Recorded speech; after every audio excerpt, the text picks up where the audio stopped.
So you've noticed your dog's eye is red and you're worried. I get it. It's really alarming when you see that and you just want to know what's going on. Well, you've come to the right place. Let's get you some answers. Maybe you've caught them holding one eye shut or pawing at their face. Or maybe you're just wiping away a lot more gunk than usual. You know that look. It's a worrying sight, and your mind immediately starts racing, right? Is this serious? What do I do? And you know what? You are absolutely right to be concerned. With eyes, you just can't wait. So in the next few minutes, we're going to break down what those signs could mean, talk about the most common causes, and figure out how you can best help your friend. Okay, so the first step is to play detective. Your dog can't use words to tell you what's wrong, but believe me, their eyes are telling us a whole story. We just need to know how to read it. All of these things on the list point to discomfort. But if there's one sign I really want you to lock onto, it's squinting. In the veterinary world, squinting is a huge red flag. It's one of the biggest signs of pain in a dog's eye. So if you see that, it's a definite signal that something is wrong and it hurts. Let's talk about eye goop for a second, because that's a big one. Look, all dogs get those little crusty bits in the corner of their eyes in the morning. We call them morning sleepies, and that's totally normal. But if what you're seeing is yellow or green, or if it's super watery and thick, that's your cue. That's the eye telling you there's probably an infection or some major irritation going on. Okay, so you've seen the signs. Now, what's actually causing them? Let's dive into a few of the most common culprits, and I promise we'll make those complicated vet terms super simple. First up, we have something called a corneal ulcer. And honestly, this is one of the most common things we see. It's just a fancy way of saying there's a scratch on the cornea, that clear, dome-like surface at the very front of the eye.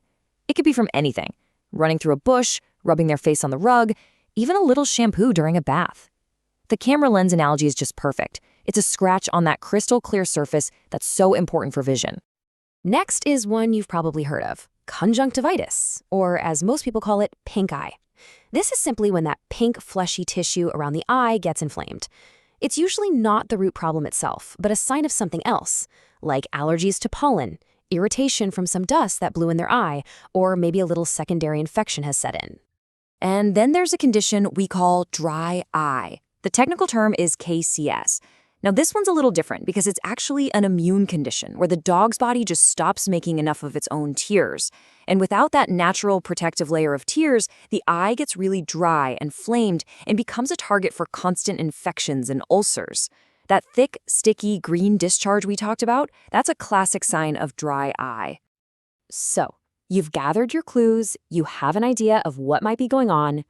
What now? This next step is the most critical one of all: getting professional help. And I promise it's not as intimidating as you might think. I really want this to sink in. In the vet world, we treat pretty much all eye issues as emergencies. Why? Because they can go from a minor problem to a vision-threatening one incredibly fast. An eye doesn't have the luxury of a wait-and-see approach, like a little limp might. Getting in right away can literally save your dog's sight. So what actually happens when you come in? First, we'll do a good physical exam. Then we have some really cool, totally painless tests. The Schirmer tear test uses a tiny special paper strip to see if your dog's making enough tears. That's our go-to for checking for dry eye. Then we use this orange dye called Fluorescein. It sounds wild, but it's amazing. On a healthy eye, it just washes away. But if there's a scratch or an ulcer, it sticks to it and glows bright green under our special blue light. It's like a little highlighter for eye injuries. And sometimes we'll also check the pressure inside the eye just to rule out something more serious like glaucoma. Okay, once we have a clear diagnosis, we get to move on to the best part: making your dog feel better. And I've got good news. The road to recovery is usually really positive. The fantastic news is that these common problems are very treatable.